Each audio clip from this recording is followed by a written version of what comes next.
Double করে দেবো। আসেন আগে দেখে নিই ফ্যামিলি কার্ডে কি কি দিবি বিএনপি। তারেক রহমান 2024-এর সেপ্টেম্বরে বলছিলেন ফ্যামিলি কার্ডের কথা। সেখানে বলছিলেন এই কার্ড যাদের হাতে থাকবে তাদের প্রত্যেককে মাসে মাসে খাবার আইটেম দেওয়া হবে। দেখেন, পরে দেখা গেল হয় টাকা অথবা খাবার দেওয়া হবে, যার যেটা প্রয়োজন। এই প্রসঙ্গে আমরা পরে আসিচ্ছি, এক এক করে আমরা দেখব। তো কি দেওয়া হবে তাহলে? ফ্যামিলি কার্ডের আওতায় প্রত্যেকটা পরিবার মাসে 2000 থেকে 2500 টাকা অথবা সমমূল্যের খাদ্য সহায়তা পাবে। তবে খাদ্য সহায়তা কি পাবে সেটার ব্যাপারে বিএনপির নেতাদের বক্তব্য আছে, আমরা ওইটা দেখব। আমরা ওইটা দেখে খাবারের হিসাবটা করে নেব। এই সহায়তার নগদ অর্থ হিসেবে অথবা নির্দিষ্ট খাদ্যপণ্য যেমন চাল, আটা, ডাল, ভোজ্য তেল, এটা হিসেবে দেওয়া হয়ে যেতে পারে। তো আমরা এই যে এটার একটা হিসাব কেজি ধরে করে দিছে এক বিএনপির নেতা, আমরা সেটা দেখেই হিসাব করব। এতে একটা পরিবারের খাদ্য চাহিদার একটা বড় অংশ নিশ্চিত হবে বলে তারা মনে করে আর কি। টাকাটা আসবে কিভাবে? ওইখানে বলা হয়েছে যে বর্তমান রাজস্ব এবং ব্যয়ের কাঠামোর মধ্যে বরাদ্দ এবং ব্যয় ব্যবস্থাপনা দক্ষতা বাড়ায়, দুর্নীতি অপচয় কমানোর মাধ্যমে প্রয়োজনীয় রাজস্ব সাশ্রয় সৃষ্টি করিয়া এটার বরাদ্দ করা হবে। এটা বিএনপির তারেক রহমানের উপদেষ্টারই লেখা, এটা দেখেছেন। তো কাদের দেওয়া হবে এই ফ্যামিলি কার্ড? সবাই পাবে, এটা সার্বজনীন, মানে দেশের সবাই। এমনকি সেটা যদি প্রাইম মিনিস্টারের বউ হয় সেও পাবে। ওই সময় বাংলাদেশ বিনিময় করার জন্য আমরা নিয়ে আসছি ফ্যামিলি কার্ড। প্রাইম মিনিস্টারের ওয়াইফও যদি মনে করে যে আমি সেটা ইউজ করতে চাই, ইউজ করতে পারবে। মানে কার্ড তো নারীদেরকে দেওয়া হবে, সেই জন্য বলছে যে প্রাইম মিনিস্টারের বউ যদি হয় তাহলে সেও পাবে। এই হইতেছে বিএনপির ফ্যামিলি কার্ডের মোটা দাগে প্রকল্প। এটা তাদের প্রধান নির্বাচনী ক্যাম্পেইন, মানে এটা দিয়ে তারা ইলেকশনে উতরায় যাবে বলে আশা করতেছে। আর উতরাইতে পারবে কিনা সেটা আল্লাহ জানে। যাই হোক, ওই যে জামাইকোটা বুদ্ধিজীবী বলেছিল না যে জামাতের কোনো প্ল্যান নাই, আনপ্রিপেয়ার্ড। জামায়াত ইসলাম যদি সরকারে আসে তাহলে অর্থমন্ত্রী কি হবে? আপনি যে কোনো জামায়াত ইসলামের লোককে জিজ্ঞেস করেন, পাবলিক ভিশন এগুলো নাই। জি, তো আসেন বিএনপির কেমন প্রিপারেশন নিচ্ছে সেটা দেখি। আগের এপিসোডে দেখেছেন তো বিএনপির স্বাস্থ্য নিয়ে যে পরিকল্পনা, সেটা জয় বাংলা করা হয়েছে। একে একে সব পরিকল্পনা জয় বাংলা করে দেওয়া হবে, চিন্তা করেন না। আসেন একে একে শুরু করি। ভালচুন বিএনপির ফ্যামিলি কার্ডের ধাপ্পাবাজি। রাষ্ট্রের কাজ ভিক্ষা দেওয়া না, রাষ্ট্রের কাজ দয়া দেখানো না। রাষ্ট্রের কাজ হইল যারা পড়ে যাইতেছে, পিছায় পড়তেছে, যারা সুবিধা বঞ্চিত, যারা দুর্বল, তাদেরকে টেনে ধরা, তাদেরকে বাঁচানো। এটার নামই হইতেছে সামাজিক সুরক্ষা বলয়, ইংরেজিত কয় সোশ্যাল সেফটি নেট। ফ্যামিলি কার্ডে বলা হয়েছে সব পরিবারকে প্রত্যেক মাসে সমান টাকা দেওয়া হবে। এখানে রাষ্ট্র ভেঙে পড়ে। রাষ্ট্র কোনো তো এটিএম মেশিন না যেখান থেকে টাকা বেরোবি। রাষ্ট্র কোনো ডিস্ট্রিবিউশন সেন্টারও না, এটা বিতরণের কাউন্টারও না। রাষ্ট্র হইল মরাল অথরিটি, নৈতিক কর্তৃত্ব। রাষ্ট্রকে সিদ্ধান্ত নিতে হয় কে সবচেয়ে বিপদে, কে আজীব ধৈর্য পড়বে, কে সবচেয়ে দুর্ভাগ্যের মধ্যে আছে, কে পিছায় পড়ছে, কাকে না ধরলে সমাজ ভেঙে যাবে, কাকে না বাঁচাইলে চলবে না। ফ্যামিলি কার্ড বলে এই বিচার আমি করব না, সবাইকে সমান দিতে হবে সমাজতন্ত্র। এইটা হইতেছে পলিসি ফেলিয়ার, মরাল কোলাপস, নৈতিক পতন। এই যে সামাজিক সুরক্ষা বলয় বা সোশ্যাল সেফটি নেট, এটার মানেটা আসলে কি? এটার মানে হইতেছে যে নির্দিষ্ট গোষ্ঠীর জন্য সহায়তা। এটা হইতেছে যে সবচেয়ে যার বেশি প্রয়োজন সে পাবে সাহায্য। এটাকে বলে ভালনারেবল ফোকাসড পলিসি। তো ভালনারেবল কারা? যারা দরিদ্র, কর্মহীন, অসুস্থ, বয়স্ক, দুর্যোগে ক্ষতিগ্রস্ত অথবা পঙ্গু হয়েছে, আহত হয়েছে, তারা। এদের ঝুঁকি কি এক? না। তাহলে সাহায্য কেন এক? তাহলে ফ্যামিলি কার্ড কি করে? এইটা অসাম্যকে, বৈষম্যকে ঢাইকা দেয়। এটা রাষ্ট্র দায়িত্বকে হালকা কইরা দেয়। সবাইকে সমান দিলে তো শক্তরা টিকে যাবে, দুর্বলেরা চুপচাপ পড়ে যাবে। এটা হইতেছে প্রশাসনিক কাপুরুষতা। কারণ প্রশাসন বা রাষ্ট্র বা সরকার এইটার দায়িত্ব নিতে চায় না, নৈতিক কর্তৃত্বের দায়িত্ব নিতে চায় না। যে সবচেয়ে দুর্বল তাকে চিহ্নিত করে তাকে সাহায্য করতে চায় না। ধরেন দুইজন মানুষ, একজনের পা ভাঙা আর একজন দৌড়ায়। তো রাষ্ট্র যদি দুইজনকে সমান জুতা দেয়, এটা কি সাম্য হইল? এটা তো বৈষম্য, এটা তো জাস্টিস না, এটা তো ন্যায় বিচার না, এটা ইনসাফ না। এই যে তিনজন দেখেন, এই ছবিটা দেখেন, বিখ্যাত ছবি, আপনারা দেখছেন, তিনজন খেলা দেখিচ্ছে, তাই না? তিনজনের পায়ের নিচে একই সমানের বাক্স দিলে তৃতীয় জন খেলা দেখতে পারবে না। প্রথম জনের পায়ের নিচে তো বাক্সের দরকার ছিল না, ছিল কি? ও তো এমনি দেখতে পাচ্ছে। আর তৃতীয় জনের পায়ের নিচে, মানে বাচ্চাটার পায়ের নিচে দুইটা বাক্স দরকার ছিল, এটাই জাস্টিস। দ্বিতীয় জনের পায়ের নিচে একটা বাক্স, এটাই জাস্টিস, এটাই রাষ্ট্র করে। ফ্যামিলি কার্ড ঠিক এই অন্যায়টাই করে, 3 জনের পায়ের নিচে সমান বাক্স দিছে। তাইলে এই ফ্যামিলি কার্ড চালু হইলে যারা সবচেয়ে দুর্দশাগ্রস্ত, যাদের সবচেয়ে জরুরি প্রয়োজন, সেই মানুষ অদৃশ্য হয়ে যাবে। তারা কাগজে থাকবে, বাজেটে থাকবে, কিন্তু বাস্তবে থাকবে না। টাকা সবার মধ্যে সমানভাবে ছড়ায় পড়বে। তাহলে টাকার প্রভাব শূন্য হয়ে যাবে। টাকা তাহলে কাকে সাহায্য করতেছে? এই যে পুঁজিবাদী সমাজ, এটার তো সমস্যা হচ্ছে যে টাকা মাঝে মাঝে কিছু সেন্টারে জমা হয়ে যায়, কনসেন্ট্রেটেড হয়, কেন্দ্রীভূত হয়ে যায় কিছু মানুষের হাতে। সেটা যেন রিডিস্ট্রিবিউট করতে, পুনর্বন্টন করতে হয়, রিডিস্ট্রিবিউট করতে হয়। দেখছেন না, ইসলামে জাকাতের ব্যবস্থা আছে, প্রত্যেক বছর এইটা বন্টিত হয়। যার কাছে বেশি টাকা তাকে দরিদ্র মানুষের মধ্যে বিলাই দিতে হবে। রাষ্ট্রের কাজ সবাইকে খুশি করা না, রাষ্ট্রের কাজ সবচেয়ে দুর্বলদেরকে বাঁচানো। যে সবাইকে সমান করে দেয় সে আসলে ঘোষণা করে আমি দুর্বলদের দায়িত্ব নিতে চাই না। সেই জন্যই বিএনপির ফ্যামিলি কার্ড এইটা দুর্বলদের বাঁচাবে না। দুর্বলদের দায়িত্ব নিতে চাইতেছে না সে, এটা মানবিক না, এটা রাষ্ট্রের দায়িত্ব থেকে পরিকল্পিত পলায়ন। এবার আসেন আমরা আর একটা জিনিস দেখি। বিএনপি বলতেছে যে বাসার কর্ত্রী বা head of the house hold নারী, তাকে দেওয়া হবে। Head of the house hold বলতে কি বুঝাইতেছে? মানে পরিবারের গৃহকর্ত্রী আর কি, এই নারীর নামে। ইংরেজিতে লিখছে woman head of house hold. এখানে প্রথম সমস্যা হইতেছে পরিবারের সংজ্ঞা কি, কে এটা সংজ্ঞায়িত করবে? আমাদের সমাজে যৌথ পরিবার আছে এবং ছোট পরিবার আছে, যেটাকে নিউক্লিয়ার পরিবার বলা হয়, একই সাথে চলে। যে নারী, সে নারী তো কারো মা, সে একই সাথে কারো মেয়ে, কারো স্ত্রী, কারো শাশুড়ি, কারো পুত্রবধূ, কারো বোন। তাকে কোন পরিবারের অন্তর্ভুক্ত করা হবে? পরিবারের কোনো সংজ্ঞা বানানো তো সম্ভব না। এটা একটা ইমোশনাল অ্যাটাচমেন্ট। একটা পরিবারে কে কে থাকবে, কোন কোন সম্পর্ক থাকবে, কতদূর রক্ত সম্পর্ক পর্যন্ত পরিবারের ভিতরে থাকবে, তো এসব তো রাষ্ট্র বা সরকারি আমলারা এটা সংজ্ঞায়িত করে দিতে পারে না, বলে দিতে পারে না, ডিকটেট করে দিতে পারে না। এক এক পরিবার এক এক রকম হবে। দেখবেন কোন পরিবারে শাশুড়ি আছে, কোন পরিবারে মা আছে, কোন পরিবারে ভাই আছে, কোন পরিবারে বোন আছে। এই একটা ইস্যুতে তো ব্যাপক কারচুপি, দুর্নীতি হবে। একটা পরিবারের সব মেয়ে প্রত্যেকের নিজের নামে কার্ড বানাবে, এটা হবে। আমি কয়ে দিতেছি, লিখে দিতে পারেন। বাংলাদেশে বিয়ের পর অনেকে বাপের বাড়ি বা শ্বশুর বাড়িতে থাকে, তাদেরকে কি আলাদা আলাদা পরিবার গণ্য করা হবে নাকি একটা পরিবার গণ্য করা হবে? একটা পরিবারে এইভাবে অনেকগুলো কার্ড বানায়, সবগুলো থেকে টাকা রেশন নিজেদের অ্যাকাউন্টে পড়বে যদি সবাইকে দেওয়া হয়। তাই তো দিতে চায় তারা সবাইকে। এবার একটা ইন্টারেস্টিং জিনিস দেখি। এই যে বলছি যারা ভালনারেবল গ্রুপ, যাদের সবচেয়ে বেশি সাহায্য দরকার, তাদের কিন্তু অন্য সহায়তা দেওয়া হয়। সেটা কি বন্ধ করে দেওয়া হবে? বিএনপি কি সেটা বন্ধ করে দিবে? আসেন সেটা বুঝে দেখি। আমাদের সামাজিক সুরক্ষা কার্যক্রম কি কি আছে? আপনার নাম শুনেছেন অনেক, বয়স্ক ভাতা, বিধবা ভাতা, প্রতিবন্ধী ভাতা, তাই না? এমনকি হিজড়া জনগোষ্ঠীর জীবন মান উন্নয়ন ভাতা আছে। আমাদের একটা বিশাল খাদ্যভিত্তিক সুরক্ষা কর্মসূচি আছে, এটা সে পাশে লিখে দেন। এর মধ্যে আছে ভিজিডি কার্ড, আপনারা শুনছেন, এটার নাম হচ্ছে ভালনারেবল গ্রুপ ডেভেলপমেন্ট। তারপরে আছে VGF card, vulnerable group feeding. তারপরে জিআর আছে, এটি দুর্যোগকালীন ত্রাণ। তারপর ওএমএস আছে, ওপেন মার্কেট সেল, খোলা বাজারে খাদ্য বিক্রি। তারপরে টিসিবির কার্ড আছে, দেখছেন না? এটার মাধ্যমে ভর্তুকি দেওয়া হয়েছে, যে সমস্ত পণ্য সেটা দেওয়া হয়। আবার এটা কাজের বিনিময়ে খাদ্য কর্মসূচি আছে না, ফুড ফর ওয়ার্ক, কাজের বিনিময়ে খাদ্য, কাজের বিনিময়ে অর্থ, যেটা সেটাকে বলা হয় টেস্ট রিলিফ। তারপরে একটা ইজিপিপি বলে আছে, মানে যেটা কর্মসংস্থান সৃষ্টি করবে, এরকম প্রোগ্রাম। অতি দরিদ্রদের জন্য কর্মসংস্থান কর্মসূচি। তারপরে নারী এবং শিশু মাতৃস্বাস্থ্য সুরক্ষা আছে, মাতৃত্বকালীন ভাতা আছে একটা, যারা বাচ্চাদেরকে দুধ দেয় তাদেরকে মাতৃত্বকালীন একটা ভাতা আছে, মা এবং শিশু সহায়তা কর্মসূচি। তারপরে প্রাথমিক বিদ্যালয়ে মিড ডে মিল আছে, মানে স্কুলের মধ্যেই খাবার দেওয়া হয় বাচ্চাদেরকে। শিক্ষাভিত্তিক সুরক্ষা আছে, মানে প্রাথমিক এবং মাধ্যমিক স্তরে উপবৃত্তি আছে, মাদ্রাসা শিক্ষাদের উপবৃত্তি আছে, এবং বিশেষ এবং প্রান্তিক জনগোষ্ঠীর জন্য কর্মসূচি আছে। খুব চমৎকার চমৎকার কর্মসূচি আছে। যেমন ধরেন চা বাগান শ্রমিকদের সহায়তা কর্মসূচি আছে। চা বাগান শ্রমিকরা কিন্তু খুবই দরিদ্র, অতি দরিদ্র। তাদের যে জীবনের যে কি কষ্ট আপনারা চিন্তাও করতে পারবেন না। আমি একটা ক্লিপ দেখাবো আজকে। তারপরে ধরেন বেদেদের জন্য, জেলেদের জন্য, হাওড় এবং চরাঞ্চলের জনগোষ্ঠীর জন্য আলাদা আলাদা ভাতা আছে, ক্ষুদ্র নৃগোষ্ঠীর জন্য উন্নয়ন কর্মসূচি আছে। তারপরে ধরেন বন্যা হইল, সেখানে দুর্যোগ, জলবায়ু ঝুঁকি ব্যবস্থাপনা, এইটার জন্য আবার আলাদা সহায়তা আছে। খরার জন্য সহায়তা আছে। ওই যে হাসিনা বাসা টাসা বানাই দিছিল না, ওইটা একটা বাসস্থান পুনর্বাসন কর্মসূচি আছে।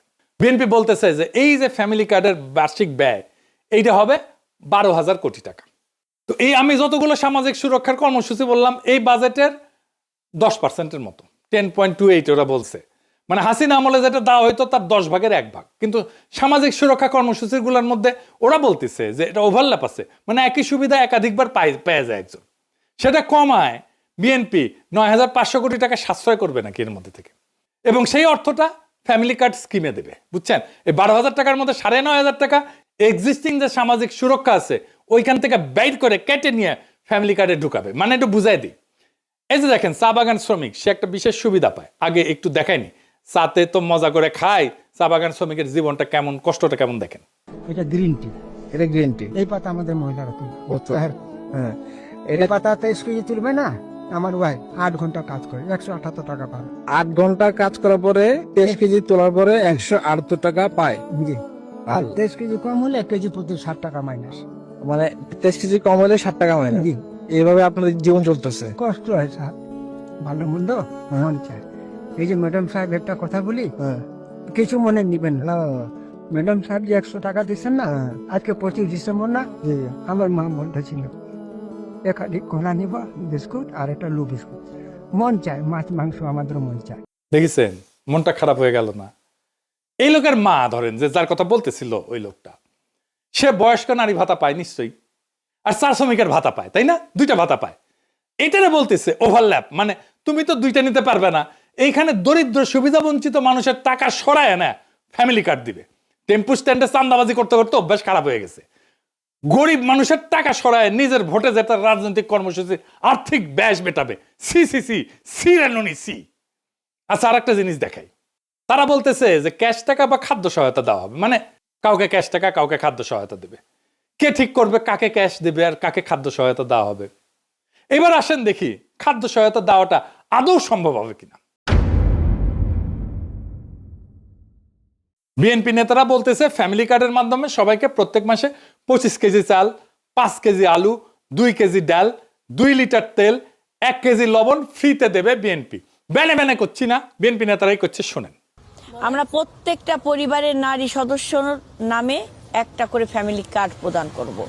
ওই ফ্যামিলি কার্ডের মাধ্যমে আপনি 25 কেজি চাল প্রতি মাসে, 5 কেজি আলু, 2 কেজি ডাল, 2 লিটার তেল, 1 কেজি লবণ আপনি ক্রয় করতে পারবেন সম্পূর্ণ বিনামূল্যে। শুধু কার্ডটা আপনার হাতে থাকলেই আপনি পারবেন।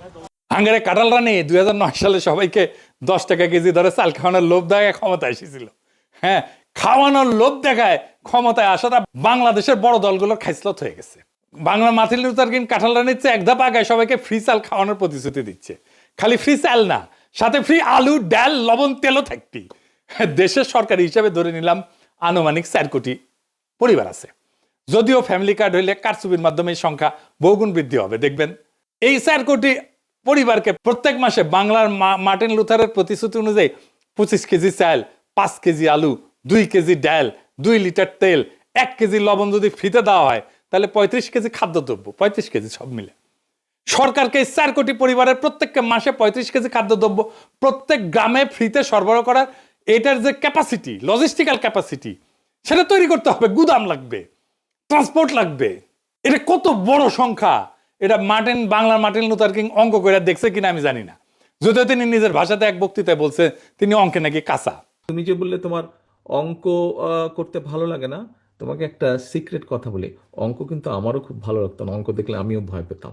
এই 35 কেজি যদি 4 কোটি দিয়ে গুণ দিই, তাহলে 140 কোটি কেজি, 14 লক্ষ টন।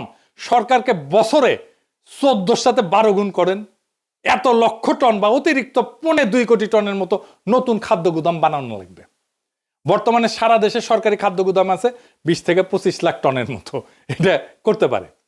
তাহলে এটা তুগলকি কারবার হয়ে যাবে না? দিল্লির একটা সুলতান ছিল মোহাম্মদ বিন তুগলক, আমরা বলি না তুগলকি কাণ্ড করছে, সবাই ওরে ম্যাড সুলতান বা পাগলা সুলতান বলে রাখতো।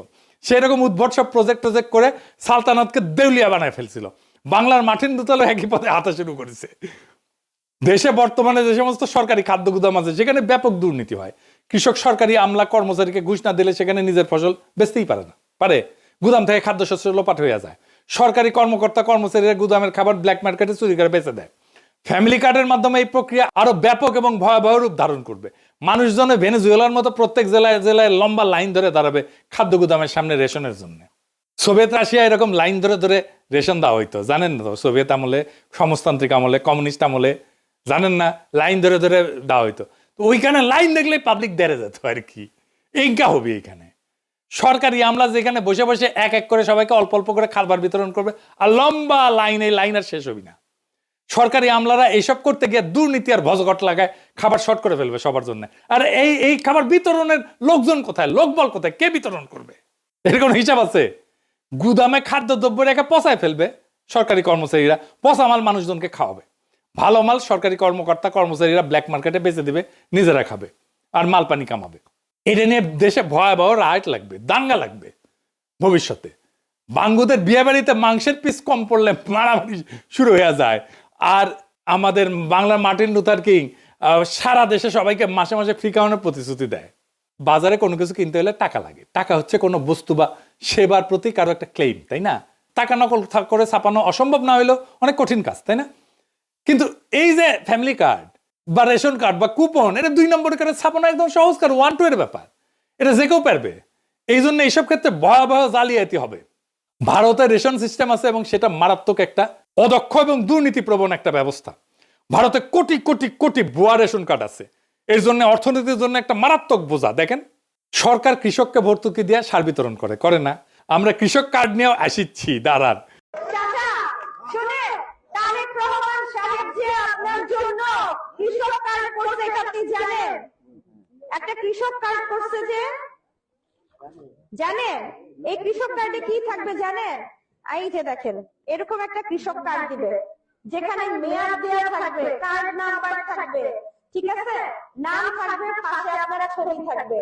এই কৃষক কার্ডের মাধ্যমে আপনি ফ্রি কীটনাশক, না হলে হচ্ছে বীজ, না হলে কোনো না কোনো কিছু পাবেন, ঠিক আছে? এবং এটা শুধুমাত্র আমাদের দলই করবে। তো এই সার বিতরণের ব্যাপক দুর্নীতিগ্রস্ত একটা ব্যবস্থা। যারা কৃষক ভাই আছেন তারা এটা ভালো করে জানেন। এটা এলাকার প্রভাবশালী নেতা কর্মীদের মাল পানি কামানোর জন্য একটা লোভনীয় পেশা। সেই সারের ডিলারশিপ কে নিবে? এটা নিয়ে এলাকায় রাজনৈতিক নেতাদের মধ্যে কামড়াকামড়ি হয়, মারপিট হয়। এই খাবার বিতরণের ডিলারশিপ নিয়েও টেম্পু স্ট্যান্ড পার্টির মধ্যে কামড়াকামড়ি হবে, খুনাখুবনি হবে, মারপিট হবে। লিখে রাখতে পারেন, এখনই হয় টেম্পু স্ট্যান্ড নিয়ে মারপিট হয়। আধুনিক অর্থনীতির জনক অ্যাডাম স্মিথের আগেও মুসলিম ঐতিহাসিক এবং সমাজবিজ্ঞানী ইবনে খালদুন, তার একটা বই আছে মুকাদ্দিমা, আল মুকাদ্দিমা। এটাতে ডিটেলস ব্যাখ্যা করছেন কোন একটা শাসকের বা রাষ্ট্রের এই ধরনের বাণিজ্য কর্মকাণ্ডে অংশগ্রহণ করা ঠিক না। এটা উনি বলে দিচ্ছেন। এটা যে রাষ্ট্রের জন্য একটা বিধ্বংসী কাজ, সেটা তার বইয়েতে বিস্তারিত ব্যাখ্যা করছেন। এটা তার বইয়ের ইংলিশ অনুবাদ, সময় থাকলে পড়ে নিতে পারেন। জামাই গোটার বুদ্ধিজীবীর নাকি এটা খুব প্রিয় বই। যাই হোক, পরিচয় বুঝিছে কিনা কে জানে। ইবনে খালদুন এতই প্রভাবশালী এবং বিখ্যাত যে আমেরিকার প্রেসিডেন্ট রোনাল্ড রিগান পর্যন্ত তার বক্তব্যে ইবনে খালদুনকে কোট করতেন। শুনেন। I studied economics in college when I was young, and I learned there about a man named Ibn Khaldun who lived 1200 years ago in Egypt. And 1200 years ago he said, in the beginning of the empire, the rates were low, the tax rates were low, but the revenue was great. He said in the end of the empire, when the empire was collapsing, the rates were great and the revenue was low. আজকার একজন ফরাসি political ইকোনমিস্টের সাথে পরিচয় করে দিই এবং দার্শনিক, তার নাম হচ্ছে ফ্রেডরিক বাস্তিয়াত। তার বইতেও এরকম থিম ব্যাখ্যা করছেন। এটাও ইংরেজিতে অনুবাদ। তার একটা চ্যাপ্টার আছে, তার নাম হচ্ছে দ্য ইন্টারমিডিয়ারি বা মধ্যস্বত্বভোগী। ওইটাতে উনি ব্যাখ্যা করছেন যে কোনো সরকারি আমলা বা কর্মচারীরা একটা সমাজের সবচেয়ে বড় পরগাছা। সরকারি কর্মচারীরা কিছু মনে করেন না, এইটা বইপত্রের কথা আমি কইলাম আর কি। ইংরেজ আমলের জমিদারদের চেয়ে বড় পরগাছা বর্তমান সরকারি কর্মকর্তা কর্মচারীরা।